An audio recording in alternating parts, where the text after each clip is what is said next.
Hi hello welcome to కొలుగురి 24/7 news channel. ఇవాళ రైతులకు చాలా శుభదినం, పున్నమి.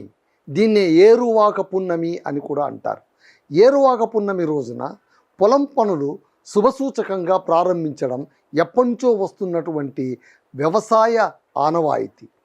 అయితే ఈసారి ఏరువాక ఎలా మొదలయ్యింది, ఎంత ఆర్భాటంగా మొదలయ్యింది, వేడుకలు ఏమైనా జరిగాయా, సంరంభాలు ఏమైనా జరిగాయా, అవేవి జరగలేదంటే కారణం ఏంటి, ఇవన్నీ విషయాలు ఇప్పుడు నేను మీ ముందు ఉంచబోతున్నాను. జ్యేష్ఠ పున్నమి నాడు, జ్యేష్ఠ మాసంలో వచ్చినటువంటి పౌర్ణమి రోజున మనము ఏరువాక అని పిలుస్తాం.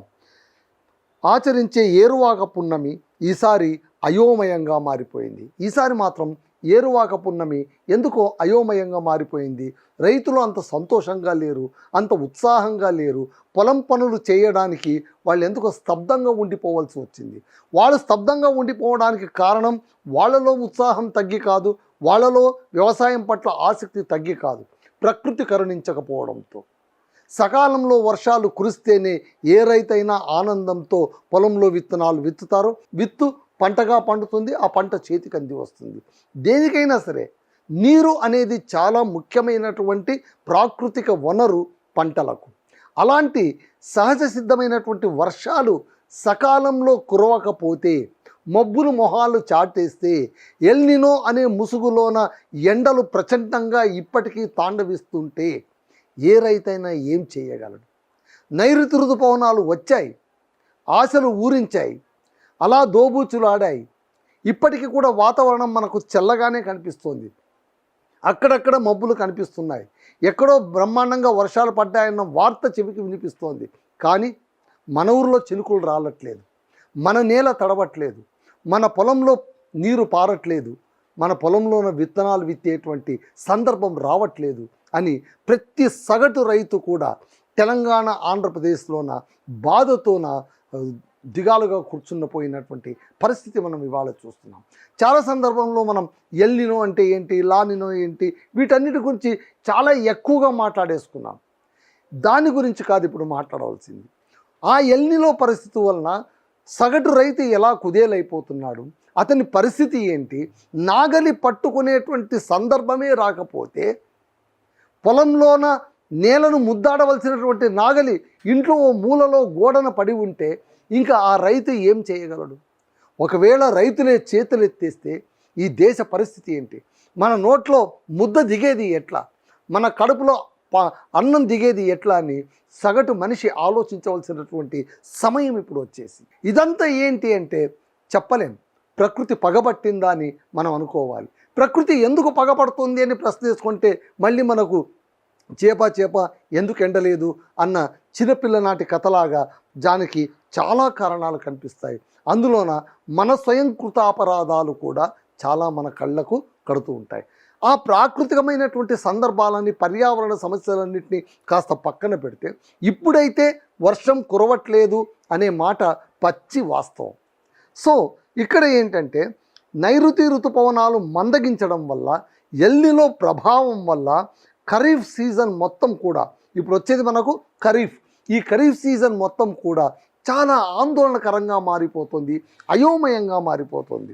తెలంగాణలోన గతేడాది ఈపాటికే 29 లక్షల ఎకరాల్లోన సాగు ప్రారంభమైంది.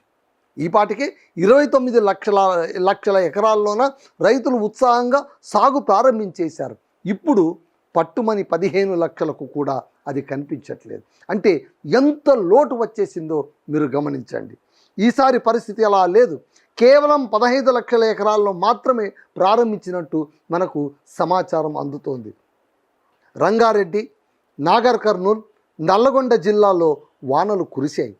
చాలా ప్రాంతాల్లో అరకొర వానలే కురిశాయి. ఇక వరి సాగు గురించి మనం ఎంత తక్కువగా మాట్లాడుకుంటే అంత మేలు. ఎందుకంటే వరికి కావాల్సిందే నీరు. నీరు లేనిదే వరి ముందుకు సాగదు, ఎదగదు. నారు పోయాలంటే వరి మళ్ళు కట్టాలి, అందులో నీరు ఉండాలి. అయితే 4 చినుకులు కూడా రాలన్నటువంటి సందర్భంలో వరి మడులు ఎలా కట్టుకోవాలి, నారుమళ్ళు ఎట్లా పోయాలి, ఇవన్నీ కూడా రైతుల ముందున్నటువంటి అతిపెద్ద ప్రశ్నలుగా మనకు మిగిలిపోతూ ఉన్నాయి. ఇప్పటికే మనకు అంటే ఇప్పుడు చూడండి, ఇప్పటికే 4 నెలల వానాకాలం సీజన్ మనకు 4 నెలల పాటు వస్తుంది ఇంచుమించు అని అనుకుంటే, దాదాపు 1 నెల మనకు వెళ్ళిపోయింది. జూన్ మొత్తం వెళ్ళిపోయింది, ఏం వర్షాలు లేవు. 40% వర్షపాత లోటుతోన అది కాస్త వెళ్ళిపోయింది.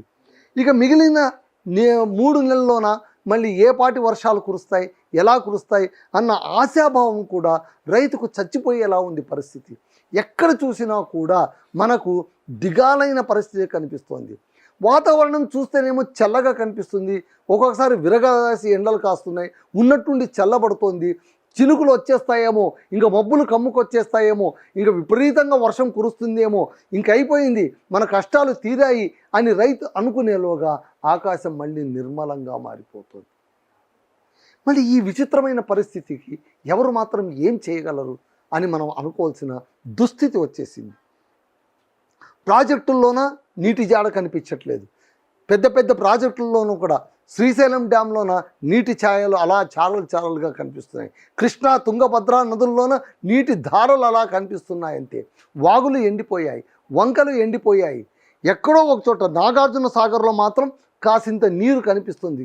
గత ఏడాది కంటే కూడా ఈసారి ఒక 2 TMC నీళ్లు ఎక్కువగా ఉన్నట్టు మనకు లెక్కలు అందుతున్నాయి.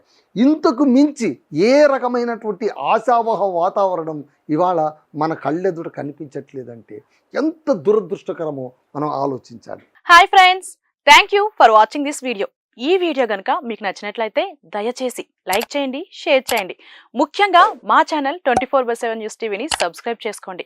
ఆ తర్వాత మీ విలువైన అభిప్రాయాల్ని, మార్పులు, చేర్పులు, కావాల్సిన వీడియో ఏమన్నా ఉంటే మన వీడియో కింద కామెంట్ సెక్షన్లో కామెంట్ రూపంలో తెలియజేయండి. నమస్కారం, సాయిదంచిక మాట్లాడుతున్నాను. ప్లీజ్ సబ్స్క్రైబ్, షేర్, లైక్ చేయండి 24/7 టీవీ ఛానల్. హాయ్ నమస్తే, నేను మీ Sonia Akula. Please subscribe to 24/7 news TV. Hi అండి, అందరికీ నమస్తే. నేను Mankota Prasad. Please do subscribe 24/7 news TV. Political, entertainment and infotainment updates కోసం like, share, subscribe 24/7 news TV. Hi friends, thank you for watching this video. ఈ video కనుక మీకు నచ్చినట్లయితే దయచేసి లైక్ చేయండి, షేర్ చేయండి. ముఖ్యంగా మా ఛానల్ 24/7 న్యూస్ టీవీని సబ్స్క్రైబ్ చేసుకోండి. ఆ తర్వాత మీ విలువైన అభిప్రాయాల్ని, మార్పులు, చేర్పులు, కావాల్సిన వీడియో ఏమన్నా ఉంటే మన వీడియో కింద కామెంట్ సెక్షన్లో కామెంట్ రూపంలో తెలియజేయండి. నమస్కారం, సాయిదంచిక మాట్లాడుతున్నాను. ప్లీజ్ సబ్స్క్రైబ్, షేర్, లైక్ చేయండి 24/7 టీవీ ఛానల్. హాయ్ నమస్తే, నేను మీ Sonia Akula. Please subscribe to 24/7 news TV. Hi అండి, అందరికీ నమస్తే. నేను Mankota Prasad. Please do subscribe 24/7 news TV.